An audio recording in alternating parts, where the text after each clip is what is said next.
Ken Ostini, CEO and President of the Lompoc Chamber for the last 5 years, announced in November that he plans to retire. Today we'll have a sit-down conversation with him looking back on the last 5 years and his experiences with the Lompoc Chamber. Can you tell us a little bit about your background and your history here in the Lompoc Valley? Well, I'm very proud to say that, my family has been in the Lompoc Valley over 100 years.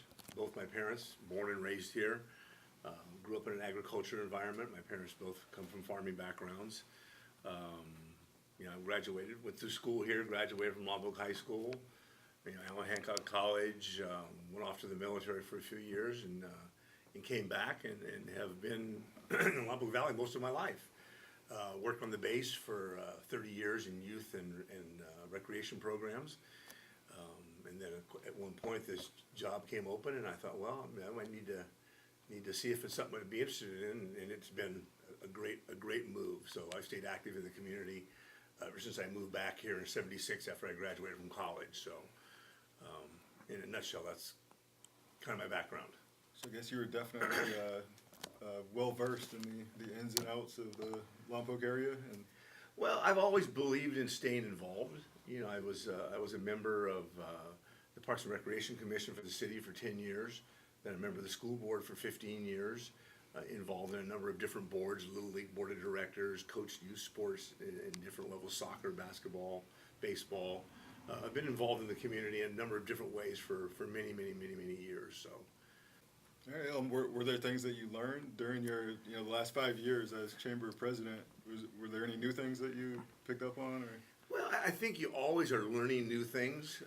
One thing I learned, I think more than anything else, is the fact that Lompoc, and I think I knew this already, but I saw it more firsthand, is just a close-knitness of our community.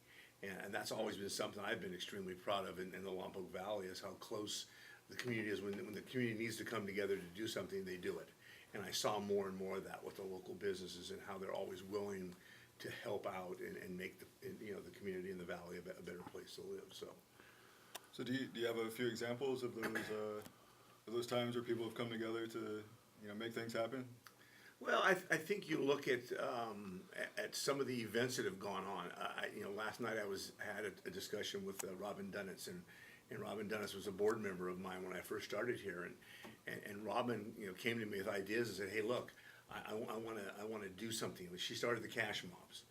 That then turned into the Shop Lompoc, Shop Small, and with the help of some other folks, Sip Lompoc and those events, and it brought people together, and we had meetings, and these things are now ingrained in our community. I mean, twice a year we do the Shop Lompoc and Sip Lompoc, and they're a part of the community. So that's just one small environment as far as things that have been done that brought the community together, and she kind of led that charge and got that going. So.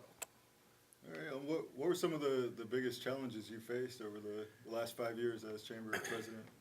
Well, I think probably the biggest challenge was when I came here. The CEO was gone, right. So I really didn't have a whole lot of guidance as to exactly what my job was supposed to be, other than increase membership and get the face of the chamber out there in the community, and that's something I really honestly enjoyed doing. Getting new members and encouraging people to become members. There's a number of businesses that I was able to convince to become members of the chamber that had never been members, but had been in business in Lompoc many years, but never saw the benefits. So we were able to get them involved, and our membership numbers are up, fairly substantially from what they were when I first started. And not just me, my staff also helped with that, and my board helped with that. But yeah, that was big. And then again, the face of the chamber, being out and involved in a lot of different things in Lompoc, I think is important for the chamber to be out there. I always said that to me, if someone comes and says, hey, look, we want to do this for Lompoc and the Lompoc Valley, and I saw it as some kind of a benefit for Lompoc, then I want to be involved in it. And I've tried my very best to be actively involved in lots and lots of stuff that I think are good things for the Lompoc Valley. So. All right, so it's a lot of on-the-job training and just kind of learning as you go. Yeah, exactly. Kind of winging it. It's kind of like learn as you go. And if a board member came to me and said, "Okay, you need to be doing this or doing that," well, then okay, let's go do that. So, and some things were already in place. A number of our committees were already in place here at the chamber. Some of them were struggling.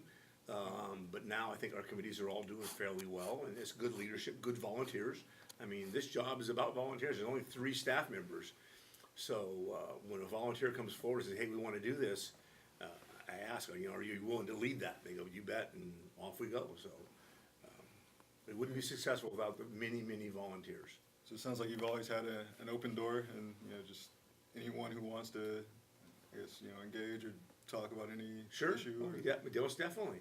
If you have an idea that's good for our community, I actually have one gentleman here, I won't mention the person's name, but has come to me many times with ideas. And I said, hey, look, do you want to lead that? Oh, no, I can't do that.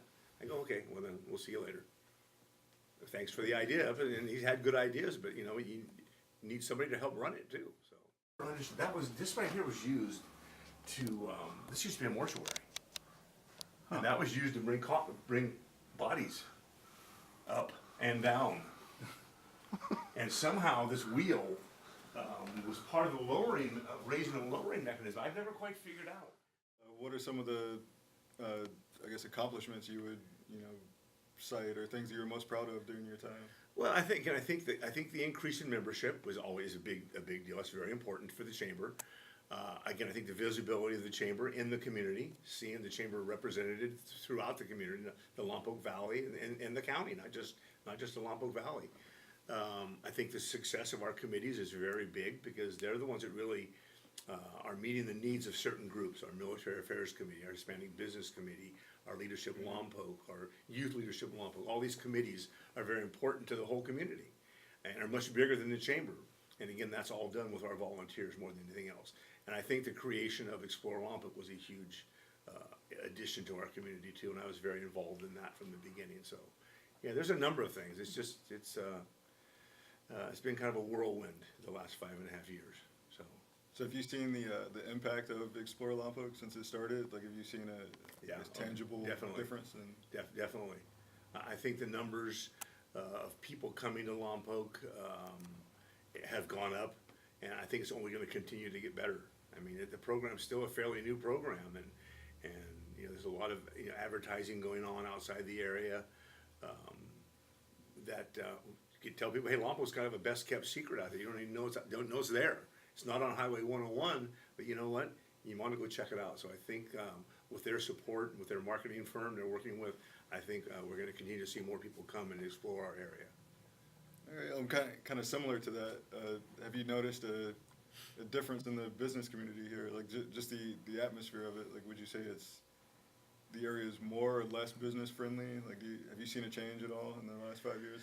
Well, I think it's interesting to see the kinds of businesses that pop up, because I never quite know sometimes what's going to happen, and I try to really pay attention to that. If I see a building that's been vacant and I see somebody working on it or doing something, I go ask. I go, what are you doing? Are you planning to open a business? And I think the business environment's much better here. I'll be excited to see the Brew Pub open one of these days. That's been a long process it's been working on, but I think the number of new restaurants and you know, the big thing we need more than anything else is we need more type businesses that provide good paying jobs, and that's been an issue. And I know that the city's Economic Development Committee is trying to work those and get businesses here that provide good paying jobs. I mean, that's very important for our community. Is the growth, the business growth, the shopping, all are a part of people having jobs. Right. That they can make enough money to be able to buy those products and buy homes and those kind of things. So, all right. I know there's been talk over the last few years of some big scale projects. You know, different things that have come and gone, and you know, like the Wave Garden was introduced as one of those things. And I don't know how closely the chamber, you know, works with those different, I guess, entities that bring in those projects. But are there any things that you know of that might be in the works? Or? Well, as an example, the Wave Garden was an idea that came through the Economic Development Committee. And the chamber is a standing member of the Economic Development Committee. I was on it from the beginning, just left now. Chelsea Cochran is a member of that, representing the chamber. Right. That came through that group. And that, unfortunately, was a project that an idea came out, but I didn't see anybody wanting to take the lead and make that happen. Now, again, I have not been on that committee for now 6 months. But again, it's one of those things, somebody's got to take charge and say, okay, look, I'm going to lead this effort and see if we can make this happen. That was a very creative and unique idea. that would have been something I thought very interesting to see happen in our area, and I think potentially could have been. So, of course, there's numbers of things that could potentially happen. You know, the motorsports park has always been a hot topic, and I think will continue to be a hot topic for a while. You know, seeing new hotels go in leads you to think, well, yeah, with the Hilton Garden Inn coming in and 155 rooms, lead you to think that people are going to be coming to Lompoc. Or the hotel people are believing that, at least. You know, and the MC Suites just went through a major renovation. Lompoc has a lot to offer. You know, our Skydive Santa Barbara, you know, it's a fantastic operation. The golf courses now with La Purisima and the country club now combined as one. Just more opportunities to bring people here. The Mission, another great reason to come here. The wine industry. I mean, there's so many reasons to come visit Lompoc that it's just a matter of getting the word out, and I think that's beginning to happen. All right, I'm kind of like, you know, you mentioned with Explore Lompoc, has that been one of the main things for you guys here at the Chamber, is, you know, spreading that word? And well, help me spread that word. We're partners with them, and that's something I'm very proud of, is that, you know, they're not a separate entity within themselves, and the Chamber isn't. We're working together for the same purpose. We're all working to try to get people to know about Lompoc and come to Lompoc and discover Lompoc and explore Lompoc and spend money here. You know, stay in the hotels, buy food, buy products here. That's very important to us. So the partnership with them has been, I think, very important. All right, kind of switching gears a little bit. It seems like, you know, everyone here in the community kind of knows who you are, or, you know, have worked with you in one way or another. Since you announced that you were retiring on November 1st, what kind of reaction have you been getting from people? Well, I've had a few people that say, you'll be missed, and I appreciate that. I mean, you know, the thing I try to emphasize to folks, this is not about me. It's about the community. And I don't do what I do by myself. There's a lot of people, as I mentioned, the staff here, my board, all the volunteers make this happen. Yeah, I've enjoyed being the face of the Chamber and being out there. And I think, you know, hopefully that won't change with the next person coming in, that will continue that. And again, I love it. It's not like that was work. For me, that wasn't work. I love doing that. I love being out there and being involved in the community and talking to people and trying to make things better. So that wasn't a job. All right, you know, you mentioned when you started, the CEO was already gone, so you Right. kind of, you know, had to wing it, you know, on your own. Right. But do you plan to, you know, help with this transition with the new person who eventually Most comes in? definitely. I already told my board that. I'd be more than happy, even though I won't actually be working here. I mean, I'm still available. I'm not going anywhere. I'll still be in the community, and I'm only as far away as that cell phone lets me get, and that's not very far. As you know, you caught me on it already. But yeah, kind of, you know, on that same line, or on that same note, you mentioned in the past that you plan to stay pretty active in the community. Are there any, I guess, boards or committees or commissions that you still plan to? Well, you know, I'm on a variety of different boards and committees, and some I've already dropped off of because they're really chamber connected. And whoever the CEO is here, or a staff member at the chamber, should be a part of that. Right. There's the Economic Vitality Team for Santa Barbara County. You know, the Economic Development Committee, I've already left that one. Workforce Development Board for the county. A number of those should really be represented by the chamber and not by me. But there's a lot of other ones, and again, I'm just kind of weighing those. Somebody told me what you should do is just quit all of them, and then give yourself 6 months, and then go back and pick and choose the ones you want to get involved in. But no, I will most definitely stay involved in a variety of committees. Specifically, you know, I've not left the Boys and Girls Club Board or the YMCA Advisory Board. I've not left those. I think they're both very worthwhile, and I want to be part of that because our youth has always been important to me. Our youth leadership program through the chamber. That's something I'll stay involved in. I was involved in that before I worked at the chamber. So again, I believe our youth are the future, and I want to stay involved with hopefully making things better for them.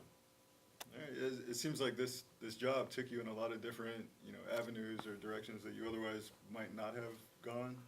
Do you think you'll you know, miss that kind of, I guess, adventure? You know? Most definitely. Most definitely. I will miss that. I mean, this job has been, you know, they say that if you have a job that you enjoy, it's not really a job. And I've heard that and never realized it until I got this job, that I do enjoy very much what I do. And yeah, there'll be some things I miss that that I'm sure out there that I won't be able to be exposed to, not being the CEO of the chamber. But it's okay. You have to, you got to make changes along the way, and it's time for a change for me, and that's okay. So. All right. Is there anything else you'd like to say just to the community here in Lompoc? No, it's just been great. It's been great being a representative of the Lompoc Valley and representing Lompoc, again, throughout the county. I've always fought hard for Lompoc, and sometimes we've been kind of the stepchild, and now I don't buy that, and I will fight for Lompoc, and I always have, and when I wear this button, I wear it because I mean it, and I think I'm proud to have represented the Lompoc Valley. Very proud. For more news and information on the Lompoc Valley, visit lompocrecord.com or follow me, Willis Jacobson, at WJacobsonLR on Twitter.